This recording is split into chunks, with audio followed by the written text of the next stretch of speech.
जय श्रीनाथ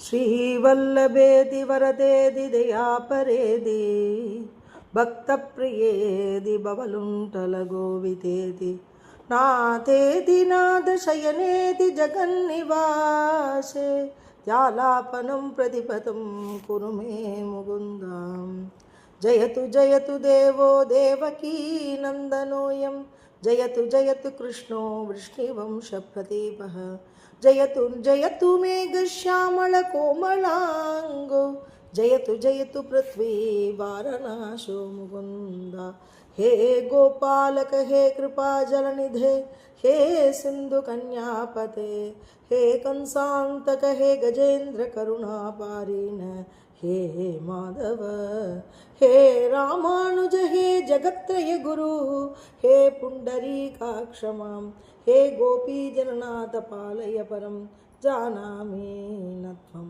विना श्रीनाथ नारायण वासुदेव श्रीकृष्ण भक्तप्रिय चक्रपाणे श्रीपद्मनाभाच्युत कैडपारे श्रीराम पद्माक्ष हरे मुरारे.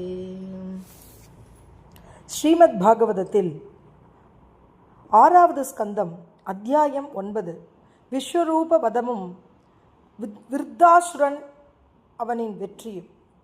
சுகாச்சாரியார் கூறுகிறார், பரதகுல திலகமே, விஸ்வரூபருக்கு 3 தலைகள் உண்டு என்று வேதங்களிலிருந்து நாம் அறிகிறோம். அவர் ஒரு வாயினால் சோமரசம் அருந்துவார், மற்றொரு வாயினால் சுராபானம் செய்வார், 3வது வாயினால் அன்னத்தை சாப்பிடுவார். அரசே, அந்த விஸ்வரூபர் வேள்வி செய்கையில் தன் தந்தையான துவஷ்டா 12 ஆதித்யர்களான தேவர்களில் ஒருவரானதால் மிகுந்த வினயத்துடன் உரத்த குரலில் தேவர்களுக்கு உரிய அவி உணவை நேரிலேயே அளித்தார். ஆனால் கூடவே அசுரர்களுக்கும் மறைமுகமாகவே அவி உணவை அளித்தார். அவரது தாய் அசுரகுலத்தை சேர்ந்தவளாதலால் தாய் பாசத்தில் கட்டுண்டு வேள்வியின் அவி உணவை அசுரர்களுக்கும் மறைமுகமாக அனுப்பி தந்தார். இவ்வாறு தேவர்களை அவமதித்து அறநெறிக்கு புறம்பாக கவடு செய்வதை கண்ட இந்திரன் முதலில் பயந்து பின் சினம் கொண்டு வேகமாக அவரது 3 தலைகளையும் வெட்டி சாய்த்தான். விஸ்வரூபரது சோமரசம் பருகும் தலை கபிஞ்சல சாதகப்பட்சி பறவையாகவும், சுராபானம் செய்யும் தலை கலவிங்கம் என்னும் பறவையாகவும், அன்னம் புசிக்கும் தலை தித்திரி பறவையாகவும் உருக்கொண்டன. இந்திரன் விரும்பி இருந்தால் விஸ்வரூபரை கொன்றதனால் பெற்ற பிரம்மஹத்தி தோஷத்தை தடுத்திருக்க முடியும். ஆனால் அவ்வாறு செய்வது பின் சந்ததியினருக்கு பாடமாக அமையாது என்பதால் அந்த தோஷத்தை தன் 2 கைகளாலும் ஏற்றுக்கொண்டான். மேலும் 1 வருடம் வரை அந்த தோஷத்தை நீக்கிக் கொள்ள எந்த ஒரு உபாயத்தையும் செய்யவில்லை. ஆனால் அனைத்து உலகங்களின் முன்னிலையிலும் தனது தூய்மையை வெளிப்படுத்த எண்ணிய இந்திரன் தனக்கேற்பட்ட பிரம்மஹத்தி தோஷமான பாவத்தை 4ஆக பிரித்து பூமி, தண்ணீர், மரம் மற்றும் பெண்களுக்கு ஒவ்வொரு பாகத்தை அளித்தான். மண்ணை வெட்டி பள்ளமாக்கிய இடம் தானாகவே தூர்ந்து விட வேண்டும் என்கிற வரத்தை பெற்றுக்கொண்டு பூமி இந்திரனது பிரம்மஹத்தி தோஷத்தில் 4இல் 1 பங்கை பெற்றுக்கொண்டது. அந்த பிரம்மஹத்தி பாவத்தின் உருவம்தான் பூமியில் ஆங்காங்கே காணப்படும் ஊஷர பிரதேசம், அதாவது உவர் மண்ணுள்ள இடம். இங்கு பயிர் பச்சைகள் வளராது. மரங்களோ தான் வெட்டப்பட்டாலும் அவ்விடம் தானாகவே வளர வேண்டும் என்கிற வரத்தை பெற்றுக்கொண்டு 4இல் 1 பங்கு தோஷத்தை பெற்றுக்கொண்டன. மரங்களில் கோந்து பிஷின் உருவமாக காணப்படுவதுதான் அந்த பிரம்மஹத்தி தோஷம். பெண்மணிகள் தங்கள் பிரசவ காலம் வரையிலும் தம் கருகலையாமல் புணர்ச்சி இன்பம் பெற வேண்டும் என்னும் வரத்தை பெற்று இந்திரனது தோஷத்தில் 4இல் 1 பங்கை பெற்றுக்கொண்டனர். பெண்களது மாதவிடாய் காலமே அந்த பிரம்மஹத்தி தோஷம். தான் வேறு எந்த பொருளுடன் கலந்தாலும் அந்த பொருள் பால் முதலியன அளவில் அதிகமாக வேண்டும், அல்லது அருவிகளாக வெள்ளமாக தானே வளர வேண்டும், அல்லது தான் இயற்கையிலேயே எப்பொழுதும் திரவமாகவே இருக்க வேண்டும் என்கிற வரத்தை பெற்றுக்கொண்டு தண்ணீர் இந்திரனது பாவத்தில் 1/4 பாகத்தை பெற்றுக்கொண்டது. அந்த பாவம்தான் இன்றும் நீரில் காணப்படும் நுரையும் நீர்க்குமிழிகளும். அந்த நுரைகளை நீரிலிருந்து வெளியே எடுத்து எறிபவன் நீரில் பாவத்தை நீக்குகிறான். அதிலேயே அவற்றை விற்று விடுபவன் பாவத்தை அடைகிறான். அதனால்தான் மக்கள் அவற்றை நீக்கிவிட்டு தண்ணீரை எடுத்துக்கொள்கின்றனர். தன் பிள்ளை விஸ்வரூபர் இந்திரனால் கொல்லப்பட்டு இறந்ததும் தந்தையான துவஷ்டா இந்திரனை கொல்ல எண்ணி அவனது பகைவன் தோன்றுவதற்காக, இந்திரனது பகைவனே, நீ நன்கு ஓங்கி வளர்வாயாக, வெகு விரைவிலேயே உனது பகைவனை அழித்து ஒழிப்பாயாக என்கிற மந்திரத்தை உச்சரித்த வண்ணம் ஒரு வேள்வியை செய்தார். வேள்வி முடிந்ததும் அன்வாஹாரியபசனம் என்கிற தக்ஷணாக்னியிலிருந்து உலகத்தையே அழித்தொழிக்க புறப்பட்ட கோரமான பிரளயகால காலனோ அல்லது யமதர்மராஜனோ என்னுமாறு ஒரு அரசன் தோன்றினான். பரீட்சித்து அவனது உடல் ஒவ்வொரு நாளும் நாற்புறமும் ஒரு பானம் அளவு எரியப்பட்ட அம்பு போகும் தூரம் அளவு பெருகி வளர்ந்தது. எரிந்து கருகிய மலை போன்று கருத்த நிறம், மாலை வேளை மேகக்கூட்டம் போன்ற காந்தி அவன் உடலில் ஒளிர்ந்தது. அவனது தலைமுடியும் தாடி மீசைகளும் காய்ச்சி உருக்கிய தாமிரம் போல சிவப்பாக இருந்தன. கண்களோ நடுப்பகல் சூரியனைப் போல பயங்கரமாக எரித்தன. ஒளிமிக்க முத்தலை சூளத்தை கையிலேந்தி அவன் உறக்க கத்திக்கொண்டு குதித்தாடத் தொடங்கவே பூமி நடுங்கியது. அவன் தன் குலத்தினால் சூளத்தினால் ஆகாயத்தையே பிடுங்கி எறிவான் போல் இருந்தது. அவன் அடிக்கடி கொட்டாவி விட்டான். இதனால் குகை போன்று ஆழமான அவனது வாய் திறக்கவே அது அவன் ஆகாயத்தையே குடுத்து விழுவான் போலவும், நட்சத்திர கூட்டங்களை நாக்கினால் நக்கி சாப்பிடுவான் போலவும், பயங்கரமான தித்திப்பற்கள் கொண்ட அகன்ற வாயினால் உலகங்களையும் விழுங்குவான் போலவும் இருந்தது. இவ்வாறான அவனது பயங்கரமான கோரமான உருவை கண்டு பயந்த மக்கள் 10 திசைகளிலும் பறந்தெடுத்து கொண்டு ஓடினார்கள். துவஷ்டாவின் மகன் என்கிற உருவமெடுத்த தபோகுண இருள் இவ்வுலகையே சூழ்ந்து மறைத்தது. ஆகவே கொடிய பாவியான அவனுக்கு விருத்திரன் என்ற காரண பெயர் அமைந்தது. விருத்திரன் என்றால் எல்லாவற்றையும் வியாபித்து இருப்பவன் என்று பொருள். சிறந்த தேவர்கள் ஒன்று கூடி தங்கள் படைகளுடன் தங்களது திவ்யமான அஸ்திர சஸ்திரங்களினால் அவனை தாக்கினர். ஆனால் அவை அனைத்தையும் விழுங்கிவிட்டான். விருத்ரன் அவன் திறன் மேலும் மேலும் ஓங்குவது கண்டு தேவர்கள் மிகவும் வியந்தனர். பின் பயந்து சோர்ந்த அவர்கள் தங்கள் இதயத்திலேயே அந்தர்யாமியாக வாழும் ஆதி முதல்வனான பகவான் ஸ்ரீமன் நாராயணனை ஓர் மனத்தினராய் துதிக்கலாயினர். தேவர்கள் பகவானை துதிக்கின்றனர். நிலம், நீர், காற்று, ஒளி, ஆகாயம் என்கிற 5 பூதங்கள், அவற்றால் படைக்கப்பட்ட உலகங்கள், அவ்வுலகங்களின் தலைவர்களான பிரம்மதேவர் முதலியவர்கள் மற்றும் தேவர்களான நாம் ஆகிய அனைவரும் எந்த காலத்தையும் கண்டு பயந்து நடுங்கி பற்பல பூஷணை பொருட்களால் அவனை உபாசிக்கின்றோமோ அந்த காலமே பகவானை கண்டு பயந்து நடுங்குகிறான். ஆகவே அந்த பகவான் தான் இப்பொழுது நமக்கு இரட்சகன். பகவானே, தங்களுக்கு எதுவும் புதிதல்ல. ஆகவே தாங்கள் எதை கண்டும் வியப்படைவதில்லை. தாங்களே தம் சொரூபத்தில் ஆனந்தம் அனுபவிப்பவர். ஆகையால் வேண்டுதல் வேண்டாமையற்ற பரிபூரணர். அதனால் சலனமற்று அமைதியாக உள்ளவர். இங்கு தங்களை விடுத்து பிறரை சரணமடைபவன் மூடன். அவன் நாயின் வாயிலை பற்றி கொண்டு கடலை தாண்ட விரும்புபவன். சென்ற கல்பத்தின் முடிவில் சத்தியவிரதன் என்கிற மனு எந்த மத்ஸ்யமூர்த்தியின் பெரிய கொம்பில் உலகமாகிற தன் படகை கட்டி பிரளய கால துன்பத்தை வெகு எளிதில் கடந்து சென்றானோ அந்த மூர்த்தியான பகவானின் சரணம் பற்றிய நம்மை விருத்தாசுரனது பொறுக்க முடியாத இந்த துன்பத்திலிருந்து நிச்சயம் காப்பாற்றுவார். முன்பொரு சமயம் சூறாவளி காற்றினால் தோன்றிய அலைகளின் பெரும் இரைச்சலை கேட்டு பயந்த பிரம்மதேவர் பகவானது நாபிக்கமலத்திலிருந்து ஊழிக்கால நீரில் தவறி விழுந்தார். அப்பொழுது எந்த ஒரு உதவியுமற்ற அவர் பகவானது இன்னருளால் அந்த சங்கடத்தை கடந்தார். அந்த பகவானே இப்பொழுது இந்த சங்கடத்திலிருந்தும் நம்மை காத்து அருள்வார்.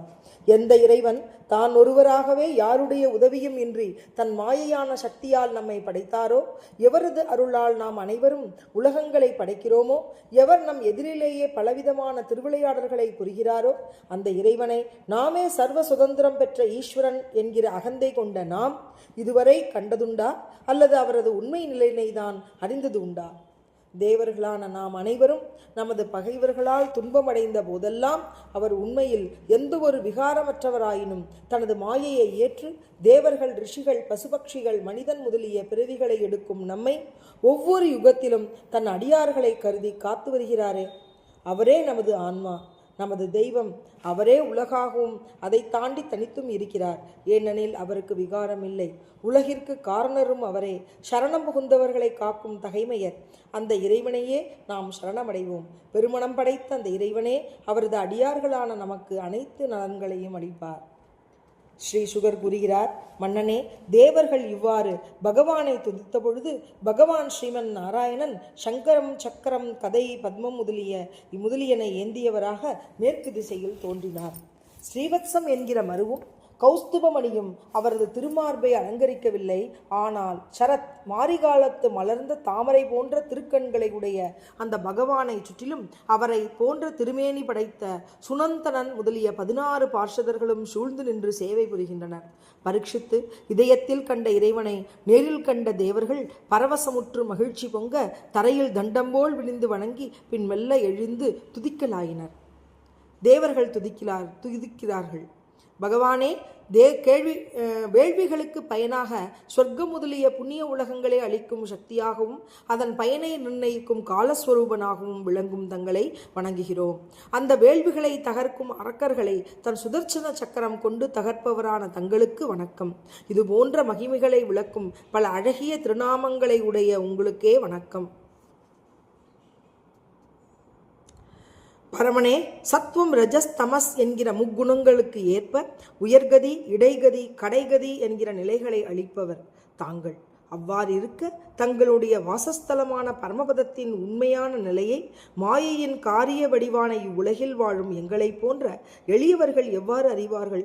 அறியும் திறன்தான் ஏது? எழுத்து கணக்குள்ள செய்யுட்பாக்களால் ஸ்ரீமன் நாராயணனது திருக்கல்யாண குணங்களை அளந்து கூறுவது இயலாது என்று பாக்களால் துதித்து வந்த தேவர்கள் பூரண மனமகிழ்ச்சி அடையாது எழுத்துக்கணக்கற்ற வசன நடையில் இப்போது துதிக்கலாயினர். பகவானே, ஸ்ரீமன் நாராயணா, பரமவாசுதேவனே, உலகிற்கெல்லாம் ஆதிபுருஷனே, புருஷோத்தமனே, எல்லை கடந்த பெருமையோனே, மங்கள ரூபனே, பரம கல்யாண ஸ்வரூபனே, ஏழை பங்காளனே, அகில உலகங்களுக்கும் ஆதாரமானவனே, ஒத்தார் மிக்கார் இளையாய மாமாயனே, அனைத்துலக நாயகனே, சர்வேஸ்வரனே, அழகும் கருணையுமே திருமேனியாக கொண்ட திருமகள் கேள்வனே, உனக்கு வணக்கம். பரமஹம்சாசிரமத்தில் நிற்கும் தூய்மை மிக்க துறவிகள் சிறந்த அஷ்டாங்க யோக பயிற்சியால் பெறப்பட்ட மன ஒருமைப்பாட்டால் தியானிக்கும் பொழுது துறவிகளின் உண்மை அறநெறியான பகவத் பஜனமாகிய சிறந்த நெறியாகிய அவர்கள் உள்ளத்தே விளங்குபவரே. அதனால் அவர்களது இதயத்தில் அஞ்ஞானமாகிற கதவுகள் திறக்கப்படவே அவர்களது இதயத்தில் எந்த ஒரு மறைப்பும் ஆவரணமும் இன்றி ஆத்தியாத்மானந்த அனுபூதியாக வெளிப்படுபவரே. இந்த அனுபூதியால் அன்றோ அவர்கள் தம்மையே மறந்து நிற்கின்றனர். அவ்வாறான தங்களை நாங்கள் திரும்ப திரும்ப வணங்குகிறோம். பரமனே, தங்களுடைய திருவிளையாடல்களின் உட்கருத்தை அறிவதென்பது மிக மிக கடினம். ஏனெனில் இறைவா, தங்களுக்கோ எந்த ஒரு பிடிப்பும் இல்லை, எங்களை போன்ற மேனியும் இல்லை, எங்களுடைய எந்த ஒரு உதவியையும் எதிர்பார்க்காது குணங்களோ அல்லது வேறுபாடுகளோ இல்லாமலேயே தானாகவே முக்குணமயமான இந்த உலகத்தை படைத்து காத்து அழிக்கிறீர்களே. மேலும் எம்பெருமானே, படைப்பு தொழிலின் முக்குணங்களின் செயல் வடிவமாக இந்த பிரபஞ்சத்தில் தேவதத்தன் என்கிற ஏதோ ஒரு ஜீவனைப் போல பிறக்கிறீர்கள். தன் நிலை விடுத்து அடிமை போல சுதந்திரம் இழந்து முக்குணங்களுக்கு ஆட்பட்டு தாம் செய்யும் நற்செயல் தீச்செயல்களுக்கு ஏற்ப நல்லதோ தீயதோ ஆன பயனை அனுபவிக்கிறீர்களே, அதுவா? அல்லது தாங்களோ ஆத்மாராமன், அமைதியே வடிவானவர், அகண்ட சைத்தன்ய சக்திமான், அனைத்தையும் கண்டும் காணாதவர் போல் உதாசீனராக ஒதுங்கி சாட்சி போல் இருக்கிறீர்களே, அதுவா? இவ்விரண்டில் எது உண்மை என்று புரியவில்லையே. ஆத்மாராமனாக இருப்பது மற்றும் சாதாரணமாக அன்றி அப்ராக்கிருத சுகதுக்க அனுபவம் உள்ளவராக இருப்பது என்கிற இவ்விரண்டும் பகவானாகிய தங்களிடத்தில் முரண்பாடின்றி விளங்குகின்றன என்பது ஒன்றும் பெரிதல்ல. ஏனெனில் தாங்களோ எல்லை காண முடியாத குணக்கடல், பெருமையோ ஆழங்காண இயலாதது, அனைத்து திறன்களும் கொண்டவர் தாங்கள். இன்றைய மக்களுக்கோ இதுவோ அதுவா என்கிற பலவிதமான ஐயப்பாடுகள். இதில் எது சரி என்கிறது தர்க்கம், இல்லை இதுதான் சரி என்கிற நிச்சய முடிவு.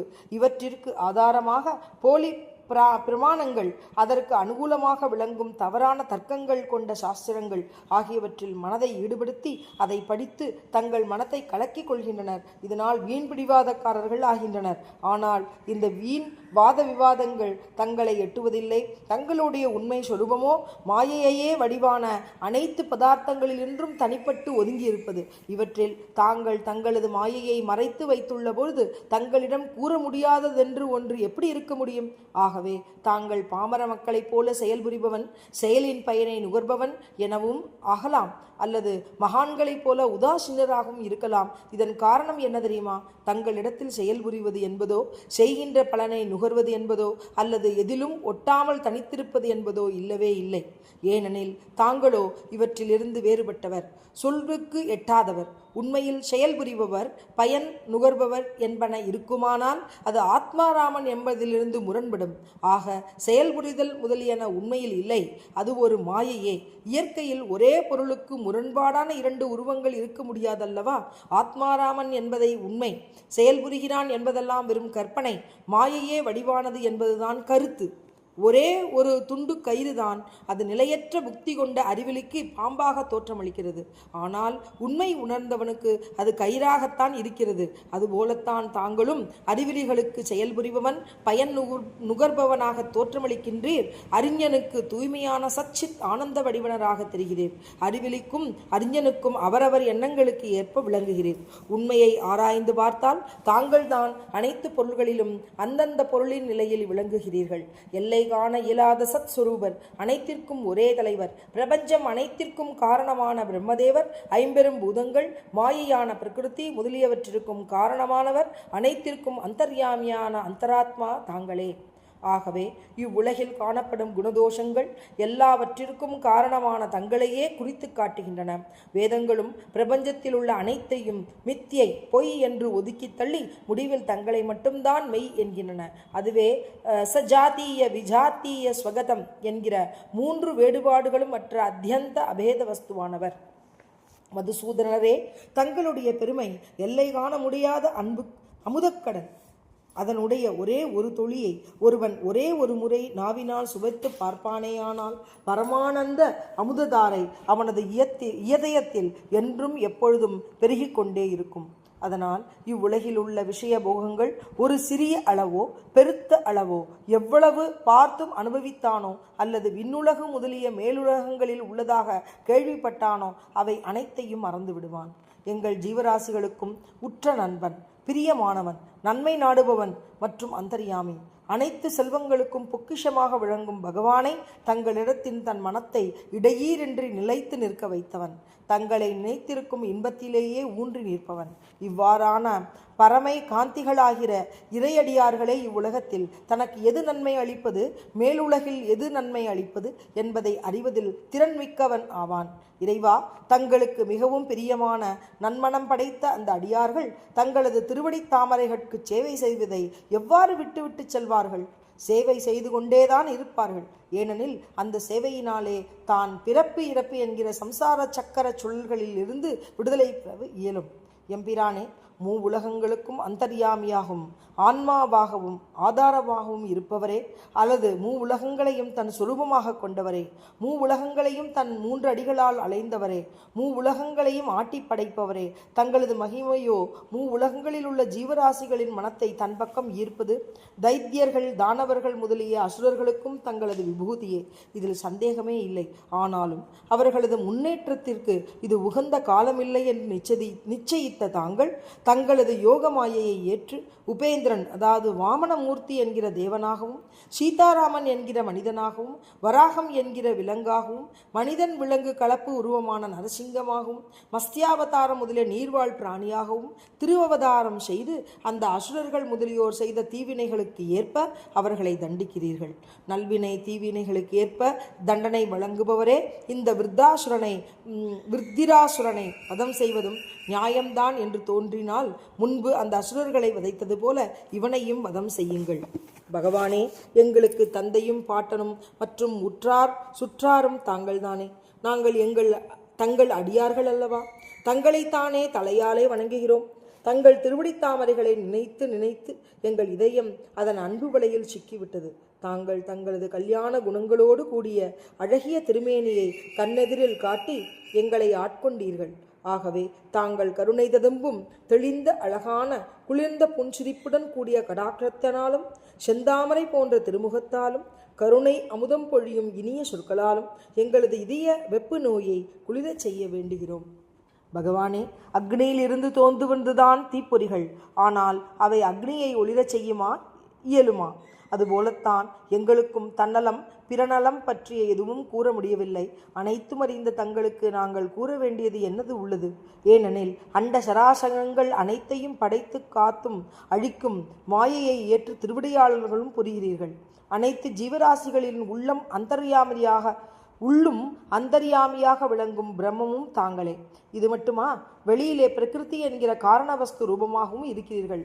உலகில் உள்ள இடம், காலம், குழவி பருவம் முதலிய உடல்நிலைகளை முதலியனவற்றை அளவு மீறாமல் தொடர்ந்து அவற்றின் உபாதான காரணமாகவும் வெளியே தோன்றும்படி செய்யும் பிரகாசப்படுத்தும் காரணமாகவும் இருந்து அவற்றை நுகர்பவராகவும் அதே சமயம் அதன் செயல்களுக்கு சாட்சியாகவும் ஆகாயம் போல் நீக்கமர நிறைந்து எதிலும் ஒட்டாமல் பற்றற்று விளங்குகிறீர்கள்.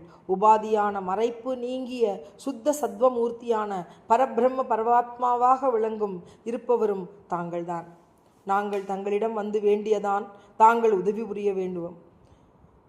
நாங்கள் தங்களிடம் வந்து வேண்டித்தான் தாங்கள் உதவி புரிய வேண்டும் என்கிற எதிர்பார்த்தலை விடுத்து நாங்கள் இங்கு வந்த காரணத்தை அறிந்த தாங்கள் அதனை நிறைவேற்றி தர வேண்டும். தாங்களே அனைத்து செல்வங்களும் நிறைந்தவர். பகவான் தாங்களே உலகிற்கு தலைவர். தங்களது திருவிடை தாமரைகளாகிற வெண்கொற்ற குடையின் நிழலிலன்றோ நாங்கள் வந்து ஒதுங்கியது.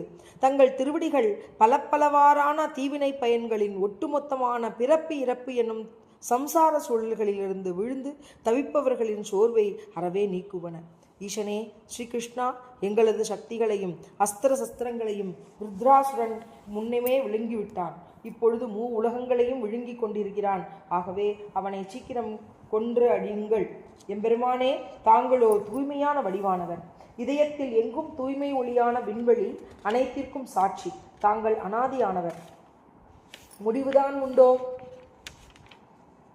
அதுவும் இல்லை. நிறை புகழ் கொண்டவர். சான்றோர்கள் தங்களைத்தான் தேடி அழைகின்றனர். சம்சார சக்கரத்தில் உழன்று திரிந்து களைத்தவன் தங்களது சரணத்தை பற்றி கொண்டால் முதலில் அடைக்கலமும் முடிவில் பரமானந்த வடிவான முக்தியையும் தருகிறீர்கள். இவ்வாறுதானே பல பிறவிகளில் அவன் அடைந்த துன்பங்களை முடிவில் அழிக்கிறீர்கள். இறைவா, தங்களை நாங்கள் வணங்குகிறோம். ஸ்ரீ சுகர் கூறுகிறார், மன்னனே பரீட்சித், இவ்வாறு தேவர்கள் மிகுந்த அன்போடு பகவானை துதிக்கவே அதை செவியுற்ற பகவான் ஸ்ரீஹரி மனம் மகிழ்ந்து அவர்களிடம் கூறினார். பகவான் கூறுகிறார், மேன்மையான தேவர்களே, உண்மை அறிவு பொதிந்த உங்கள் துதிகள் கேட்டு மனம் மகிழ்ந்தேன். இந்த துதிகளால் ஜீவராசிகள் அனைத்திற்கும் தாங்கள் உண்மை நிலை சொரூபம் புலனாகும். என்னிடம் பக்தி வெள்ளம் பெருகும். தேவசிரேஷ்டர்களே, நான் மனம் மகிழ்ந்த பின் பெற முடியாதது ஏதேனும் உண்டா? ஆனாலும் உண்மை தத்துவத்தை உள்ளவாறு அறிந்த எனது தொண்டன், என்னிடமே காதல் கொண்ட அடியவன் என்னை தவிர வேறொன்றையும் என்னிடம் வேண்ட மாட்டான். உலகியல் பொருட்களையே உண்மையென நம்பி வீண் போகும் அறிவிலி தனக்கு உண்மையில் எது நலம் பயப்பது என்பதையே அறியான். அதனால்தான் அவன் உலகியல் இன்பங்களை நாடுகிறான். அவனது விருப்பம் அறிந்து அதை நிறைவேற்றுபவனும் அவனைப் போலவே அறிவிலிதான். முக்தி இன்பத்தின் உண்மை உணர்ந்தவன் அஞ்ஞானியையும் கர்மத்தலைகளில் சிக்கிக்கொள்ள உபதேசிக்க மாட்டான். நல்ல மருத்துவர் நோயாளி விரும்பினாலும் அவனுக்கு ஒத்துக்கொள்ளாத ஆகாரத்தை தருவாரா? இந்திரனே, உங்களுக்கு அனைத்து நலன்களும் உண்டாகட்டும். சிறந்த தவசியான ததீஷி முனிவரிடம் உடனே சென்று அவரது உடலை தானமாக வேண்டுங்கள். அவ்வுடல் உபாசனா படலம், விரத பலம் மற்றும் தவபலம் உடையது. அதனால் மிகவும் உறுதியானது. அவர் சிறந்த பிரம்மஞானி. தனமளிக்கும் பிரவர்க்கிய வித்தியையும் அறிந்தவர். விண்ணுலக மருத்துவர்களான அஸ்வினி தேவர்களுக்கு தான் குதிரை முகத்தில் இருந்து கொண்டு அஸ்வசிரஸ் என்கிற உயர்ந்த வித்தியை உபதேசித்ததால் அஸ்வசிரஸ் என்கிற காரண பெயரும் கொண்டவர். அவர் உபதேசித்த ஆன்ம வித்தையின் பெருமையினால் அஸ்வினி குமாரர்கள் ஜீவன் முக்தர்களாகின்றனர். குறிப்பு: இந்த ஸ்ரீமத் பாகவதத்தில் பாவார்த்த போதினி உரையாசிரியர் ஸ்ரீதர சுவாமி புராண புராணாந்தரங்களில் கூறப்பட்டுள்ள ஒரு கதையை கூறுகிறார். ததிச்சி முனிவர் வேலிகளில் செய்யப்படும் பிரவர்க்கியம் என்கிற கர்மாவையும் பிரம்ம வித்தியையும் நன்கு அறிந்தவர் என்பதை அறிந்த அஸ்வினி தேவர்கள் அவரிடம் வந்து தங்களுக்கு பிரம்ம வித்தியை அருள வேண்டுமென வேண்ட, இப்பொழுதுதான் ஏதோ ஒரு காரியத்தில் ஈடுபட்டுள்ளதாகவும் பின்பொரு சமயம் வருமாறும் கூறிவிட்டார். இதை அறிந்த இந்திரன் ததீச்சி முனிவரிடம் வந்து, முனிவரே, அவர்கள் தேவ மருத்துவர்கள், அதனால் அவர்களுக்கு பிரம்ம வித்தியை தாங்கள் உபதேசிக்க கூடாது. என் வார்த்தையை மீறி தாங்கள் உபதேசித்தால் தங்கள் தலையை வெட்டிவிடுவேன் என்று மிரட்டிச் சென்றான். பின்பு வந்த அஸ்வினி தேவர்கள் இதை அறிந்து, முனிவரே, பயம் வேண்டான், இப்பொழுதுள்ள தலையை நாங்களே வெட்டிவிட்டு குதிரை தலையை பொருத்துகிறோம். அக்குதிரை முகத்தோடு தாங்கள் எங்களுக்குள்ள பிரம்ம வித்தியை உபதேசம் செய்துவிடுங்கள். இந்திரன் வந்து இக்குதிரை தலையை வெட்டியதும் நாங்கள் தங்களது உண்மை தலையை உடலோடு சேர்த்து தத்யஸ்களை பிழைத்து செய்து விடுகிறோம். பொய்யுரைக்கு அஞ்சிய ததீச்சி முனிவர் அஸ்வினி தேவர்களுக்கு குதிரை முகத்தோடு பிரவர்க்கத்தையும் பிரம்ம வித்தியையும் உபதேசித்ததால் அவருக்கு அஸ்வசிரஸ் என்கிற பெயரும் உண்டாயிற்று. அதர்வண வேதமும் அறிந்த ததீச்சி தத்யஷ் முனிவர் அதர்வண வேதத்தைச் சேர்ந்த எவராலும் துளைக்க வேலாத என் நாராயண கவசத்தை முதலில் துஷ்டாவிற்கு உபதேசித்தார். துஷ்டா தன் மகனான விஸ்வரூபருக்கு உபதேசித்தார். விஸ்வரூபர் உனக்கு உபதேசித்தார். அறநெறிகளின் மர்மம் உணர்ந்த ததீச்சி முனிவர், நீங்கள் வேண்டிக் கொண்டதால் உங்களுக்கும் அஸ்வினி தேவர்களுக்கும் தன் உடல் எலும்புகளை தருவாள். அதை பெற்று தேவ சிற்பியான விஸ்வகர்மா மூலம் அதை ஒரு ஆயுதமாக செய்து கொள்ளுங்கள். இந்திரனே, என் சக்தியையும் பெற்று நீ அந்த அஸ்திரத்தில் வித்ராசுனது தலையை கொய்துவிடு. இவ்வாறு விருத்திரனை வதைத்ததும் நீங்கள் உங்கள் தேஜஸ், அஸ்திர சஸ்திரங்கள், செல்வம் ஆகியனவற்றை திரும்பவும் பெறுவீர்கள். உங்களுக்கு அனைத்து நலன்களும் உண்டாகப் போகின்றன. ஏனெனில் என் அடியார்களை யாரும் கொடுமைப்படுத்த முடியாது. ஸ்ரீமத் பாகவத மகாபுராணம் 6வது ஸ்கந்தத்தில் 9வது அத்தியாயம் முற்றிற்று. திரு ஆழ்வார்கள் திருவடிகளே சரணம். பெரியாழ்வார் எழுதிய பெரியாழ்வார் திருமொழி முதல் 10 2ஆம் திருமொழி. கண்ணனின் திருமேனி அழகை அனுபவித்தல். கண்ணனின் பாதக்கமல அழகு. சீதக்கடலுள் அமுதன்ன தேவகி கோதை குழலால் அசோதைக்கு போத்தந்த பேதை குழவி பிடித்து சுவைத்துண்ணும் பாதக்கமனங்கள் காணீரே, பவளவாயீர் வந்து காணீரே. கண்ணனின் பாத விரல்கள் அழகு. முத்தும் மணியும் வைரமும் நன்பொன்னும் தத்தி பதித்து தலை பெய்தாற்போல் எங்கும் 10 விரலும் மணிவண்ணன் பாதங்கள் ஒத்திட்டிருந்தவா காணீரே, ஒன்னுதலீர் வந்து காணீரே. கண்ணனின் கணுக்கால் அழகு. பனை தோள் இளவாய்ச்சி பால் பாய்ந்த கொங்கை அனைத்தார் அரவு உண்டு கிடந்த இப்பிள்ளை இணைக்காலில் வெள்ளித்தலை நின்றிளங்கும் கணைக்கால் இருந்தவா காணீரே, காரிகையீர் வந்து காணீரே. கண்ணனின் முழந்தாள் அழகு. உழந்தாள் நறுனை ஓரோர் தடாவுண்ண இழந்தாள் எறிவினால் ஈர்த்து எழில்மத்தின் பழந்தாம் போலோச்ச பயத்தால் தவழ்ந்தான் முழந்தால் இருந்தவா காணீரே, முகிழ்முளையீர் வந்து காணீரே. பிறங்கிய பேச்சி முளை சுவைத்து உண்டிண்டி உறங்குவான் போலே கிடந்த இப்பிள்ளை மரங்குள் இரணியன் மார்பை முன் கீண்டான் குரங்குவளை வந்து காணீர், குவிமுளையீர் வந்து காணீரே. அத்தத்தின் 10ஆம் நாள் தோன்றிய அச்சுதன். மத்தக்களிற்று வசுதேவர் தம்முடை சித்தம் பிரியாத தேவகி தம் வயிற்றில் அத்தத்தின் 10ஆம் நாள் தோன்றிய அச்சுதன் முத்தம் இருந்தவா காணீரே, முகிழ் நகையீர் வந்து காணீரே. கண்ணனின் இடை அழகு. இருங்கை மதக்களிறு ஈர்க்கின்றவனை பருங்கி பறித்து கொண்டு ஓடும் பரமந்தன் நெருங்கு பவளமும் நேர்நானும் முத்தும் மருங்கும் இருந்தவா காணீரே, வானுதலீர் வந்து காணீரே. கண்ணனின் உந்தி அழகு. வந்த மதலை குழாத்தை வழி செய்து தந்த களிறு போல் தானே விளையாடும் நந்தன் மதலைக்கு நன்று மழகிய உந்தி இருந்தவா காணீரே, ஒளி இழையீர் வந்து காணீரே. தரம்பினால் கட்டுண்ட தாமோதரன். அதிருங்கடல் நிறவண்ணனை ஆய்ச்சி மதுரமுளையூட்டி வஞ்சித்து வைத்து பதறப்படாமே பழந்தாம் பாலார்த்த உதரமிருந்தவா காணீரே, ஒளிவளையீர் வந்து காணீரே. மருதமரம் முறித்த கண்ணனின் மார்பழகு. பெருமா உரலின் பிணிப்புண்டிருந்து அங்கு இருமா மருதம் இருத்த இப்பிள்ளை குருமா மணிப்பூன் குலாவி வித்திகளும் திருமார் விருந்தவா காணீரே, சேழேயீர் வந்து காணீரே. சகுடாசுரனை அழித்த கண்ணனின் தோழழகு. நாள்களோர் 4-5 திங்கள் அளவிலே தாளை நிமிர்த்து சகடத்தை சாடிப்போய் வாழ்கொள் வளையிற்று ஆறுயிர் வவ்வினான் தோள்கள் இருந்தவா காணீரே சுரிகுழலீர் வந்து காணீரே. கண்ணனின் சங்கு சக்கரை கையழகு. மைத்தடங்கு கண்ணி யசோதை வளர்க்கின்ற செய்தலை நீள நிறத்துச் சிறுபிள்ளை நெய்த்தலை நேமியும் சங்குவும் நிலாவிய கைத்தளங்கள் வந்து காணீரே கணங்குளையீர் வந்து காணீரே. கண்ணனின் கழுத்தழகு. வண்டமல் பூங்குழல் ஆய்ச்சி மகனாக கொண்டு வளர்க்கின்ற கோவள குட்டர்க்கு அண்டமும் நாடும் அடங்க விழுங்கிய கண்டம் இருந்தவா காணீரே காரிகையீர் வந்து காணீரே.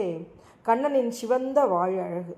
என் தொண்டை வாய் சிங்கம் வாவென்றடுத்து கொண்டு அந்தொண்டை வாய் அமுதாதரித்து ஆய்ச்சிய தன் தொண்டை வாயால் தருகி பருகும் இச்செந்தொண்டை வாய் வந்து காணீர் சேயிழையீர் வந்து காணீரே. கண்ணனின் நாசி அழகு. நோக்கிய சோதை நுணுக்கிய மஞ்சளால் நாக்கு வழித்து நீராட்டும் இந்நம்பிக்கு வாக்கும் நயனமும் வாயும் முறுவலும் மூக்கும் இருந்தவா காணீரே மொய்குழலீர் வந்து காணீரே. கண்ணன் அழகன் கண்ணன். விண்கொளமர்கள் வேதனை தீர முன் மண்கொள் வசுதேவர் தன்மகனாய் வந்து தின்கொளரசுரரை தேய் வளர்க்கின்றான் கண்கள் இருந்தவா காணீரே கனவளையீர் வந்து காணீரே. கண்ணனின் திருப்புருவ அழகு. பருவம் நிரம்பாமே பாரெல்லாம் உய்ய திருவின் வடிவக்கும் தேவகி பெற்ற உருவுகரிய ஒளிமணி வண்ணன் புருவம் இருந்தவா காணீரே பூன்முளையீர் வந்து காணீரே. காதில் மகர குண்டலம் அணிந்தவன். மண்ணும் மலையும் கடலும் உலகேலும் உண்ணும் திறந்து மகிழ்ந்து உண்ணும் பிள்ளைக்கு வண்ணமெழில் கொள் மகர குழைவை தின்னம் இருந்தவா காணீரே சேயிழையீர் வந்து காணீரே. பரமனின் நெற்றி அழகு. முற்றிலும் தூதையும் முன்கை மேல் பூவையும் சிற்றில் இழைத்து திருதருவோர்களை பற்றி பறித்து கொண்டு ஓடும் பரமந்தன் நெற்றியில் இருந்தவா காணீரே நீரிழையீர் வந்து காணீரே. குழலழகன் கண்ணன். அழகிய பைம்பொன்னின் கோள் அங்கை கொண்டு கழல்கள் சதங்கை கலந்தெங்கு மார்ப்ப மழகன்றினங்கள் மறித்து திரிவான் குழல்கள் இருந்தவா காணீரே குவிமுளையீர் வந்து காணீரே. வைகுண்டத்தில் பிரியாது இருப்பர். சுருப்பார் குழலிய சோதை முன் சொன்ன திருப்பாத கேசத்தை தென்புதுவைப்பட்டன் விருப்பால் உரைத்த 20 உரைப்பார் போய் வைகுந்தம் தொன்றுவர் தாமே. ஆழ்வார் திருவடிகளே சரணம். ஸ்ரீஹரையே நமஹ ஸ்ரீஹரையே நமஹ ஸ்ரீஹரையே நமஹ.